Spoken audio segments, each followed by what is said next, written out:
Hi everyone, welcome back to our channel. Bersama saya, Saras Putri Utami, dalam sesi Ngobrol Yuk!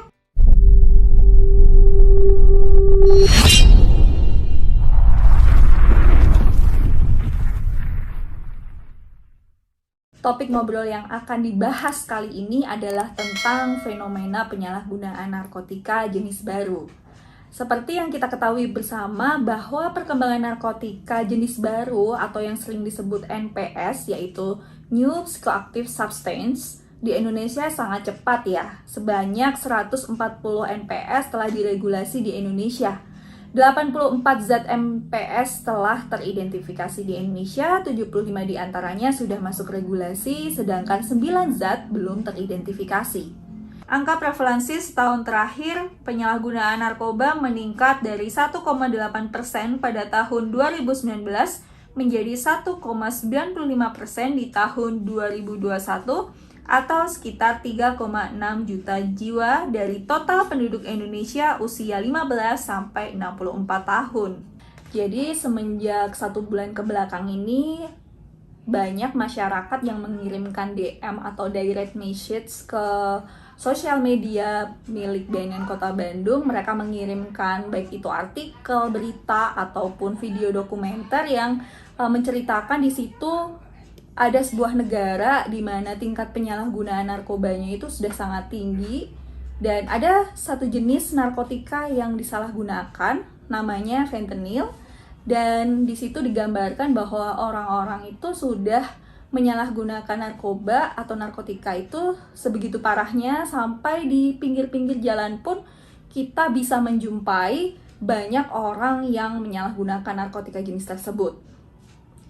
Nah, saat ini kita akan bahas fenomena penyalahgunaan narkotika fentanyl, mulai dari apa itu fentanyl, kemudian dari mana asalnya, apa efek yang diakibatkan serta dampaknya, dan kemudian juga kita akan bahas bagaimana kita mesti mencegah dan memberantas penyalahgunaan narkotika ini di negara kita, yaitu di Indonesia.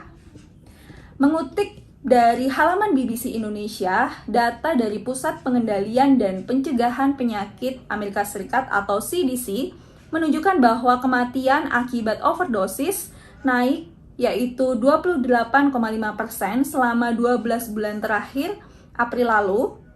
Dan berdasarkan data dari sertifikat kematian CDC memperkirakan para ahli percaya bahwa overdosis kemungkinan besar melonjak akibat beban psikologis pandemi dan lebih banyak suplai opioid sintesis seperti fentanyl.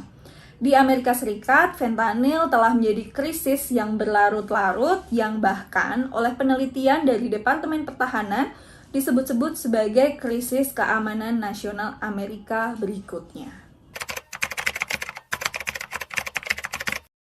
Fentanyl merupakan opiat sintesis yang berdasarkan Center of Disease Control and Prevention atau CDC Amerika Serikat memiliki daya nendang berkisar 20-50 kali heroin, bahkan 100 kali lipat dari morfin.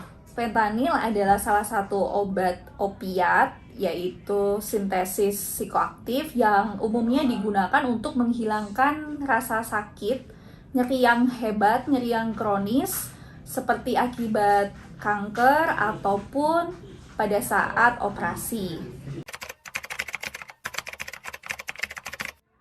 Sesuai dengan Undang-Undang Narkotika Nomor 35 Tahun 2009 serta lampiran Permenkes Nomor 4 Tahun 2021, fentanyl masuk ke dalam narkotika golongan 2, yang artinya narkotika ini memang boleh digunakan untuk keperluan medis, asalkan yang memberikan adalah dokter dan dengan dosis yang tepat. Yang menjadi salah adalah ketika fentanyl ini disalahgunakan sebagai obat rekreasional. Artinya fentanyl tidak lagi digunakan sebagai alternatif morfin untuk keperluan medis, melainkan orang yang sehat saja mereka akan menggunakan fentanyl ini untuk merasakan perasaan tenang, gembira, akibat dari efek yang dihasilkan oleh fentanyl. Karena fentanyl tersebut memiliki efek depresan. Saat fentanyl digunakan sebagai obat rekreasional, tentunya fentanyl ini dijual di dalam pasar gelap, di mana saat dijual di dalam pasar gelap, maka fentanyl tidak lagi dijual secara murni, memang semuanya adalah fentanyl, tetapi biasanya dicampur dengan obat-obatan lain, yang which is ketika dicampur, biasanya efek yang dihasilkannya pun akan berbeda, yaitu sebesar bisa 10.000 kali lebih cepat dan tentunya ini akan mengakibatkan overdosis dan berujung pada kematian. Setelah kita menyaksikan beberapa fenomena penyalahgunaan dan juga peredaran gelap narkotika jenis fentanyl yang terjadi di beberapa negara besar yang ada di dunia, maka sudah seyogyanya ini menjadi refleksi dan juga perenungan bagi kita bersama bahwa kita harus lebih waspada dan aware akan situasi dan kondisi lingkungan sekitar kita, yaitu dengan cara bagaimana kita bisa mencegah dan memberantas penyalahgunaan dan juga peredaran gelap narkotika di lingkungan kita. Dalam rangka mencegah dan melindungi bangsa dari penyalahgunaan dan juga peredaran gelap narkotika, maka seharusnya kita semua bergandeng tangan, bersinergi, dan juga berkolaborasi baik dari seluruh unsur pemerintah daerah, TNI, Polri, melibatkan seluruh komponen masyarakat dan juga swasta untuk bersama-sama menyelenggarakan kegiatan pencegahan dan pemberantasan penyalahgunaan dan peredaran gelap narkotika secara mandiri sebagaimana telah diamanahkan di dalam Inpres nomor 2 tahun 2020 tentang Rencana Aksi P4GN dan juga di Permendagri nomor 12 tahun 2019 tentang fasilitasi P4GN PN. Ada beberapa cara yang bisa kita lakukan dalam rangka upaya pencegahan dan pemberantasan penyalahgunaan dan peredaran gelap narkoba. Di antaranya adalah yang pertama, kita bisa membangun ketahanan diri anti narkoba.